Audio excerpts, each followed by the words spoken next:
ദൈവശാസ്ത്രജ്ഞരുടെ അമാനുഷിക പ്രബോധനങ്ങളിൽ നിന്നും മതാചാരങ്ങളുടെ അനുഷ്ഠാനങ്ങളിൽ നിന്നും മാറി നിന്ന് ഈ വിശുദ്ധ ദിനത്തെ വീക്ഷിച്ചാൽ ലളിതമായ കർമ്മമായി ഭവിക്കും കൃപ.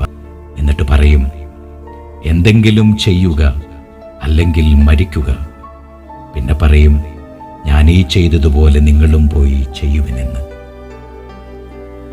നയനമനോഹര വെൺപുഷ്പങ്ങളാൽ അലങ്കൃതങ്ങളായ അൾത്താരകളില്ലാത്ത, കത്തിയുരുകുന്ന മെഴുകുതിരികളില്ലാത്ത, സ്വർണവർണ്ണങ്ങളും രത്നഖചിത രാജകീയാംഗികൾ അണിഞ്ഞ പുരോഹിതരില്ലാത്ത, ദേവാലയ മണിമുഴക്കങ്ങളില്ലാത്ത, മിഴിനനയ്ക്കുന്ന പാദക്ഷാളനമില്ലാത്ത, കർണത്തിന് ആടകമാകുന്ന മാലാഖമാരുടെ സംഗീതമില്ലാത്ത, ഒടുവിൽ ദുഃഖവാതായനം തുറക്കുന്ന മരമണിയുടെ ആർത്തനാദങ്ങളില്ലാത്ത ഓർമ്മയുടെ ജീവചരിത്രത്തിലെ ആദ്യത്തെ പെസഹ.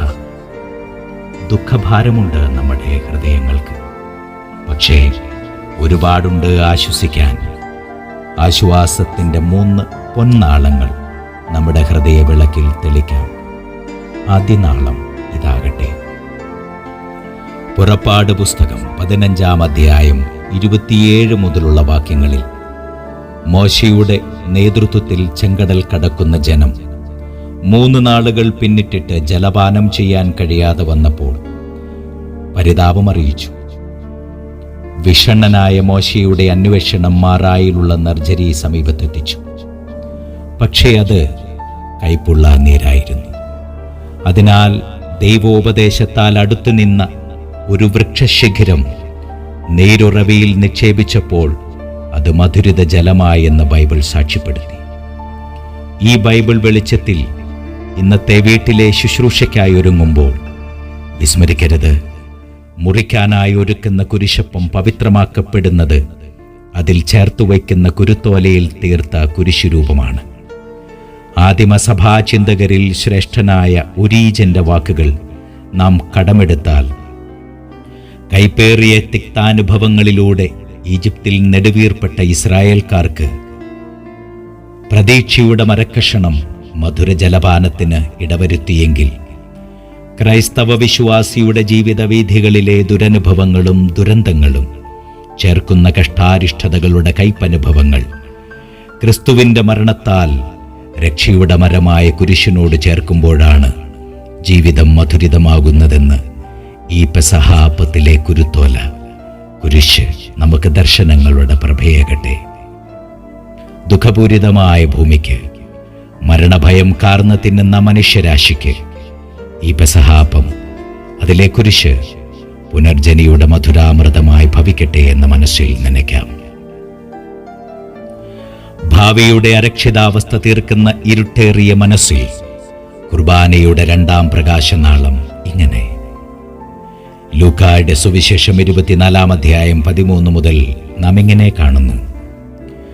ക്രിസ്തുവിൻ്റെ മരണം തീർത്ത മനസ്സിലെ ഇരുട്ട് എമ്മാവൂസിലേക്ക് പോയ 2 ശിഷ്യർക്ക് രാത്രിയിലെ യാത്രാവഴിയിലെ ഇരുട്ടിനേക്കാൾ ഭയാനകമെന്ന ബൈബിളിലെ അക്ഷരങ്ങൾ രേഖപ്പെടുത്തുന്നു.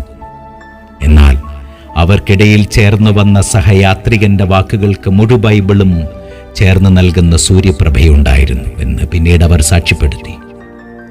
ഒടുവിൽ അവർ സന്ധ്യാഭോജനത്തിനായി ഭക്ഷണമേശയ്ക്കരികിൽ അതിഥിയോടൊപ്പം ഒരുങ്ങിയപ്പോൾ, അതിഥിയായി വന്നവൻ ആതിഥേയനായി അപ്പമെടുത്തുയർത്തിയപ്പോൾ പകലുപോൽ പ്രഭാപൂരിതമായി ഇരുട്ടിലാണ്ട് അവരുടെ അകക്കണ്ണുകളെന്ന സത്യം ഇന്നാചരിക്കുന്ന പുതിയ നിയമത്തിൻ്റെ പെസഹായുടെ പ്രാക്രൂപം പൂണ്ട അപ്പമുറിക്കൽ, ഉദ്ധാനം ചെയ്തവനോടൊത്ത് ആദ്യ അപ്പമുറിക്കൽ, ഉദ്ധിത ക്രിസ്താനുഭവം, കിഴക്കൻ കുർബാനയുടെ പൊരുളെന്ന ദൈവശാസ്ത്രം.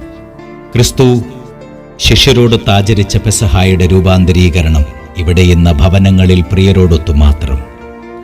സന്ധ്യാഭോജനവേളയിൽ വിശുദ്ധ ഗ്രന്ഥ വായനയുടെ പ്രകാശത്തിൽ ഈ പവിത്ര കർമ്മം പിതാവ് കുടുംബത്തോടൊപ്പം ചെയ്യുമ്പോൾ ഇന്ന് കൂടുതൽ കരുതണം.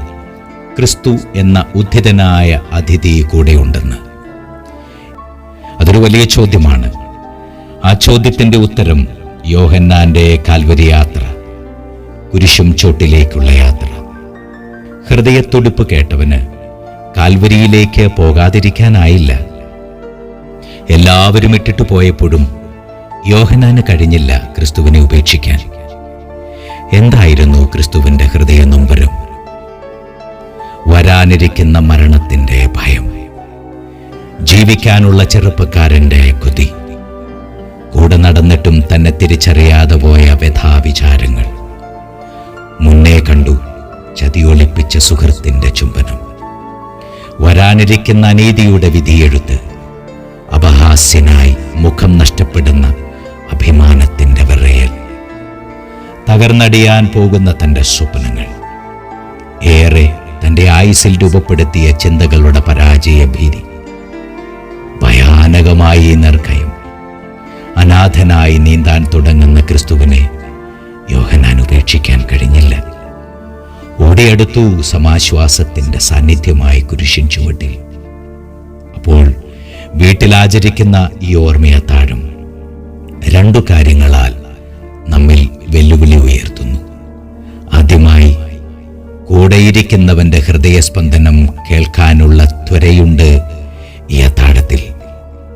രണ്ടാമതായി, മരിക്കുവോളം കൂടെ നിൽക്കണം, ഒരുമിച്ച് ഭക്ഷിച്ചവന്റെ ഒപ്പം. നാം ഈ ബന്ധിത കാലങ്ങളിലെങ്കിലും അല്പം ചെവി കൊടുത്തിരുന്നെങ്കിൽ നിശ്ചയമായും കേൾക്കാമായിരുന്നു പ്രിയപ്പെട്ടവരുടെ ഹൃദയസ്പന്ദനങ്ങൾ. ചുരുങ്ങിയത് ഈ അപ്പം ഇനി അതിന് പ്രേരണയാവട്ടെ.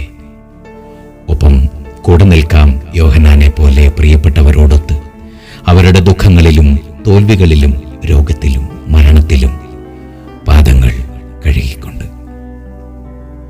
കുർബാന ഒരു ജീവിത സംസ്കാരമാണ്, ആചാരമല്ല, ചെയ്തിയാണ് കുർബാന. എമ്മാവൂസിലെ അതിഥി നമ്മോടൊപ്പമുണ്ട്, ഏത് സാഹചര്യങ്ങളിലും.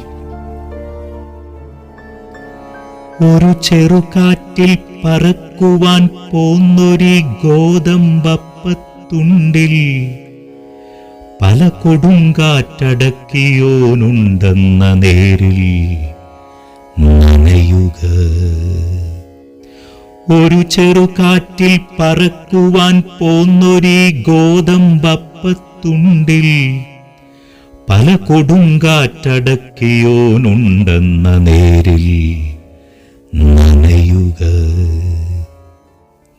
ഈ കവിതാക്ഷരങ്ങളിൽ സ്വാംശീകരിച്ച കുർബാനയിലെ ക്രിസ്തു നമുക്ക് നമ്മുടെ കഠിന വഴികളിൽ തുണയാവട്ടെ, ബലമേകട്ടെ, ജീവനായ പ്രകാശമായി കൂടെയുണ്ടാകട്ടെ. എൻ്റെ പ്രിയപ്പെട്ട ഇടവകയിലെ എല്ലാ വിശ്വാസികൾക്കും വേണ്ടി നിങ്ങളുടെ വികാരി ജോൺ മാത്യു ചൊള്ളാനിക്കൽ.